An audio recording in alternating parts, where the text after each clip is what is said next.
Welcome to today's deep dive. We are taking you on a really fascinating exploration of the classic North India birding and wildlife tour. Yeah, it's a spectacular journey. It really is. If you've ever thought about experiencing India's wild landscapes, the sheer scale of it can feel a little intimidating. Oh, absolutely. But today we are looking at an itinerary designed to be a charming, deeply engaging, and a perfectly accessible explainer of the region's wildlife.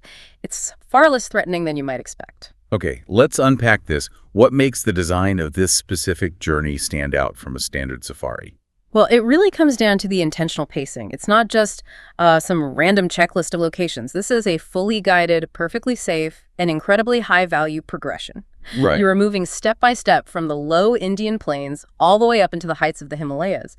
And what makes it so appealing is how customizable it is. Because you don't have to do the whole thing if you don't want to. Exactly. You can shape it into a 10-day highlight reel, a 14-day immersion, or experience the complete 21-day expedition arc. I want to talk about how this journey actually begins. Flying into a massive hub like Delhi sounds like it would be overwhelming, but the itinerary actually calls the first stop a soft landing. How does that ease you into the trip? That's a crucial part of the design. After you arrive in Delhi and get some rest, you don't jump straight into the deep wilderness. Instead, you take a short trip to the Sultanpur bird sanctuary. Which is much closer. Right. It's an unhurried, gentle introduction to the local ecosystem, specifically focusing on winter migrants. So right away, without any stress, you are looking at some truly gorgeous species. You've got the sin sparrow, the towering black-necked stork, and the red-naped ibis. It just lets you get into the rhythm. Yeah, you get acclimatized. And from those accessible plains, you transition into the dramatic, dry, deciduous forests of Ranthambore. Prime tiger country. Prime, deeply protected habitat. It is incredibly safe for visitors while still offering thrilling encounters.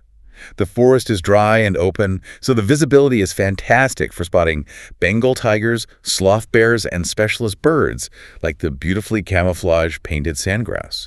It's amazing how quickly the environment shifts. Because right after those dry forests, you move into the dense, watery world of Bharatpur. A completely different vibe. Totally different. It's built for high-action photography with massive saras cranes moving through the marshland and pelicans gliding right over the water.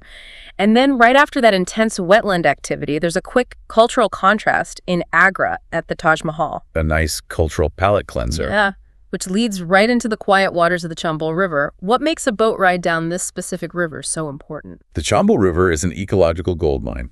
It's home to rare riverine specialists, creatures uniquely adapted to live only in these flowing waters. You have a real chance to spot the Gangetic river dolphin and the garal. The crocodile with a really narrow snout? Yes, incredibly long and narrow, evolved perfectly for catching fish. You'll also see the elegant Indian skimmer flying low over the water. It's wildlife viewing at its absolute most peaceful. From the quiet of the river, your ascent to the foothills begins. You enter the rich forests of Corbett National Park, where you start looking out for Asian elephants, tigers, and looking up to see the massive great hornbill in the canopy. The diversity just keeps layering. It really does. But I want to fast forward slightly to the Himalayas, specifically a place called Pangot. Usually when I think of the Himalayas, I immediately picture grueling hikes and heavy backpacks. But this specifically notes there is absolutely no intense hiking needed. How does that work? That is the genius of this specific leg. They call it armchair birding. You stay at the Jungle Lore Birding Lodge where the forest is so active you can literally sit back with a warm drink and let the wildlife come to you. I love that. Right. And when you do venture out, it consists of very easy walks. So without having to scale a mountain, you're still spotting high-altitude specialists like the cheer pheasant, the huge Himalayan griffin soaring above, and the rufous-bellied woodpecker. What's fascinating here is how the pace completely aligns with nature by the time you reach the serene climax of the journey at the forest lakes of Sattal. Where you're spotting brown dippers and tawny fish owls. Exactly. The atmosphere is quieter, cooler, and deeply immersive. Your internal rhythm just settles. When you look at this whole itinerary, it is a masterclass in pacing. It manages to pack in immense value layering distinct ecosystems from dry plains to mountain lakes without ever making you feel rushed or threatened. It's built entirely around comfort and depth. Which leaves you with a final lingering question to consider.